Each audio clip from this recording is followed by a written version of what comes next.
Nah, teman-teman, siapa di sini yang telah mendapatkan pesan mengenai hutang pinjaman online yang dialihkan ke pihak ketiga lapangan atau ke perusahaan lainnya? Nah, di video kali ini gue akan membahasnya masalah hutang pinjaman online apa bisa dialihkan ke pihak ketiga. Nah, berikut penjelasannya. Bila Anda adalah pengguna layanan pinjaman online yang sedang berhutang, Anda mungkin pernah mendengar atau mendapatkan pesan mengenai hutang pinjaman online yang dialihkan ke pihak ketiga lapangan atau ke perusahaan lainnya. Apakah benar hal ini bisa terjadi? Nah, jadi gini teman-teman. Ternyata pesan mengenai layanan pinjaman online yang mengalihkan semua hutang pengguna ke pihak ketiga, baik ke debt collector lapangan maupun ke perusahaan, adalah bentuk ancaman belaka. Biasanya pesan ini muncul saat ada pengguna yang telah gagal bayar selama beberapa bulan. Sebagai contoh, Anda mendapatkan pesan yang mengatakan hutang Anda pada layanan pinjaman online seperti Akulaku yang dialihkan ke PT Call Mitra. Nah, ini merupakan bentuk pengalihan hutang ke perusahaan penagihan. Pengiriman pesan-pesan yang semacam itu adalah strategi marketing yang bertujuan menimbulkan kebingungan agar nasabah yang gagal bayar segera melunasi hutangnya. Nah, Anda sebaiknya mengabaikan hal tersebut. Nah, begitu nanti Anda sudah bisa membayar, Anda tinggal menghubungi customer service dari aplikasi pinjaman online yang Anda gunakan. Kalian juga perlu mengetahui bahwa DC pinjol internal, DC bayaran, dan DC perusahaan pihak ketiga merupakan penagihan hutang dengan mendatangi rumah nasabah.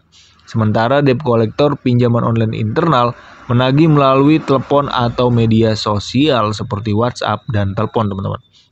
Anda tidak perlu khawatir atau takut jika ada debt collector pinjaman online yang mengatakan akan ada lagi debt collector yang datang untuk menagih. Nah, jadi buat teman-teman ya, ketika hutang di pinjaman online ya, misalkan contoh ada pinjaman online yang besar gitu, seperti Shopee, Akulaku maupun Kredipo. Nah, ketiga perusahaan tersebut biasanya ada debt collector dari beberapa posisi gitu. Ada yang internal, ada debt collector bayaran, dan ada debt collector dari perusahaan tersebut. Seperti contohnya ya Shopee misalkan ya, itu adalah kebanyakan dari DC internal. Dan kemudian ada Akulaku. Akulaku itu dari biasanya ada debt collector dari pihak ketiga.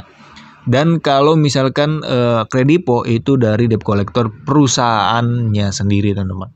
Nah, jadi ada beberapa posisi debt collector yang harus kalian pahami gitu. Ada internal, ada debt collector bayaran, dan ada debt collector pihak ketiga dari perusahaan.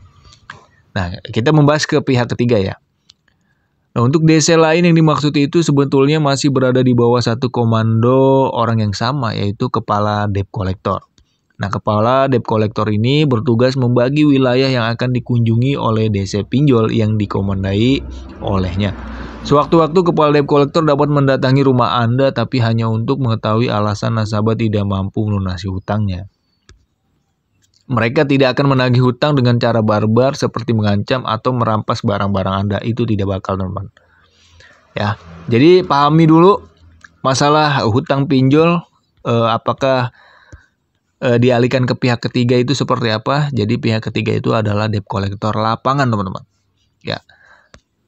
Contoh seperti pinjaman online Akulaku ya, di mana dia kan bekerja sama dengan perusahaan dari atau yayasan dari Call Mitra. Nah, Call Mitra ini adalah penyedia jasa penagihan debt collector lapangan gitu. Ya, mungkin segitu aja video kali ini mengenai hutang pinjaman online bisa dialihkan ke pihak ketiga atau tidak. Ya, sebenarnya bisa, tapi itu cuma hanya ancaman belaka, teman-teman. Nah, pihak ketiga sama aja kayak debt collector lapangan biasa, tapi dia dari yayasan gitu. Ya, gitu aja video kali ini, semoga bermanfaat. Sampai jumpa di video selanjutnya. Thanks for watching dan salam galbay.